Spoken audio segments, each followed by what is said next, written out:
Hello and welcome to the Awareness Factory.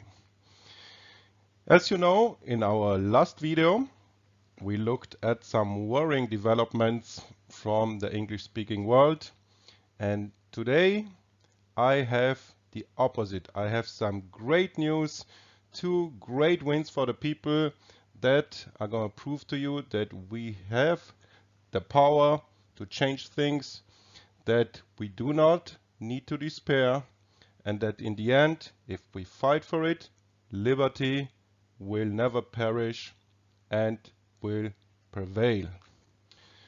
Without further ado then, let's dive right into this great news that I have for you today. Before we do that though, if you like this type of content, please consider supporting us by becoming a Patreon or via donation. Also, of course, do not forget to like, share and subscribe and all the other good stuff. Because with all the censorship of independent creators like us going on right now, your support is all that keeps this channel going. And also, if you think you are subscribed, please double check, because YouTube unsubscribes people all the time. We're getting also views deleted here, or even better, go and support us over on non-censored platforms such as BitChute and Library TV. The links to our channel are in the description box below, together with the Patreon and the PayPal donation link. Thank you very much for that. And now to the first news piece. It is from Denmark.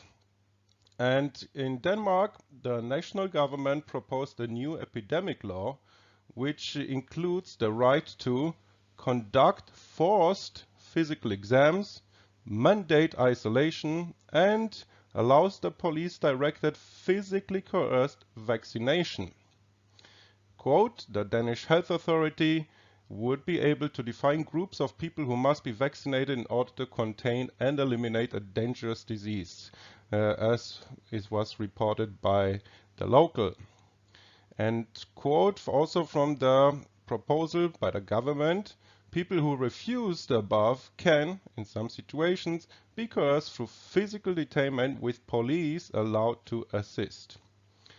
And the law, which would have given authorities the power to forcibly vaccinate people with the vaccine for the bug that bugs the world right now, has been thankfully abandoned by the government after 9 continuous days of peaceful public protest.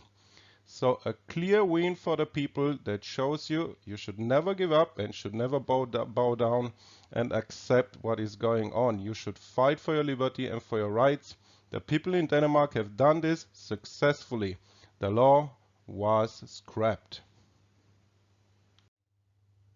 And the second promising news piece is from Portugal, because a Portuguese appeal court has ruled that the PCR process is not a reliable test for SARS-CoV-2, and therefore any enforced quarantine based on those test results is unlawful.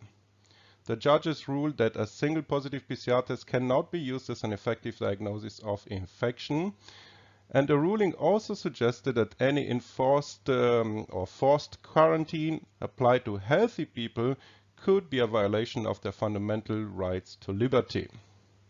In their ruling, judges Margarida Ramos de Almeida and Ana Parames referred, that's the interesting part in their ruling, to several scientific studies, most notably one by Jafar and others, which found that when you run the PCR test with 35 cycles or more, the accuracy drops to only 3%.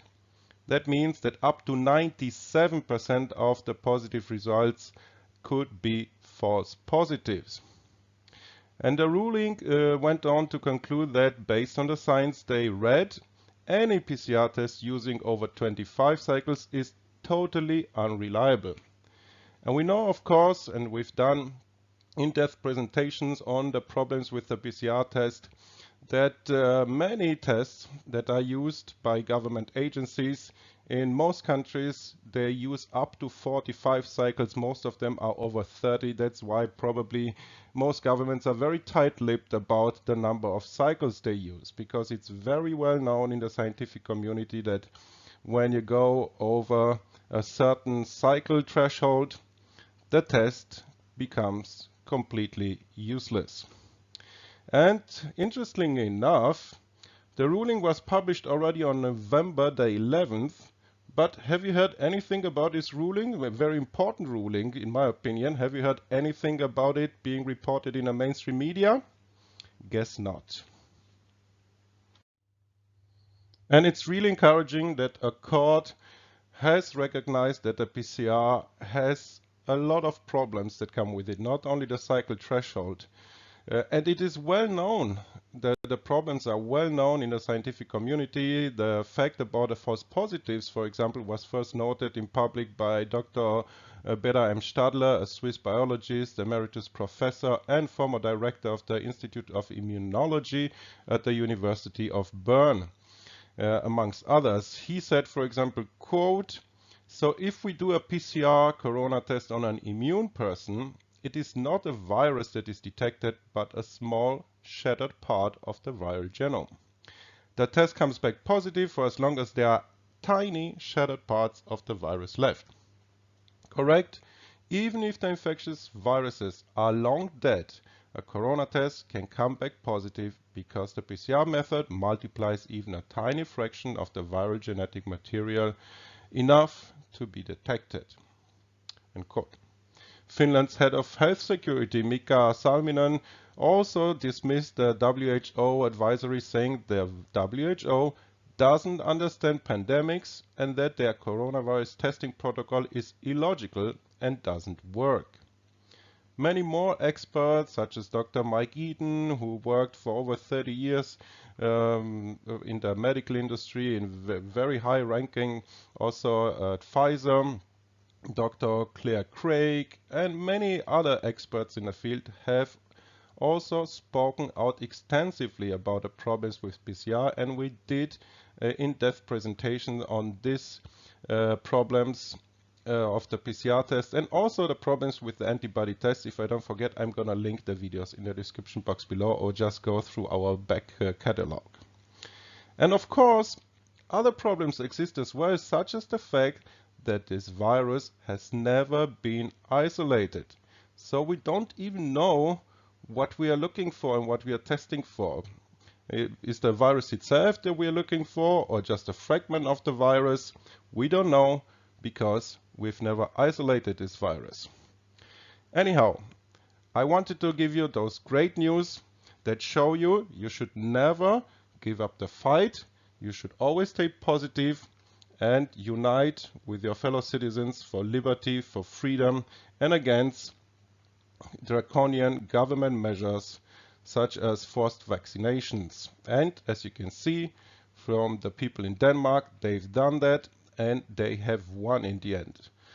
And I would like to leave you with the very, very inspiring speech by Charlie Chaplin from his movie The Great Dictator, just to give you hope and power to persist in your fight for freedom. Without further ado then, let's finish this off with The Great Dictator speech by Charlie Chaplin, and always stay aware and always think critically for yourself and never despair.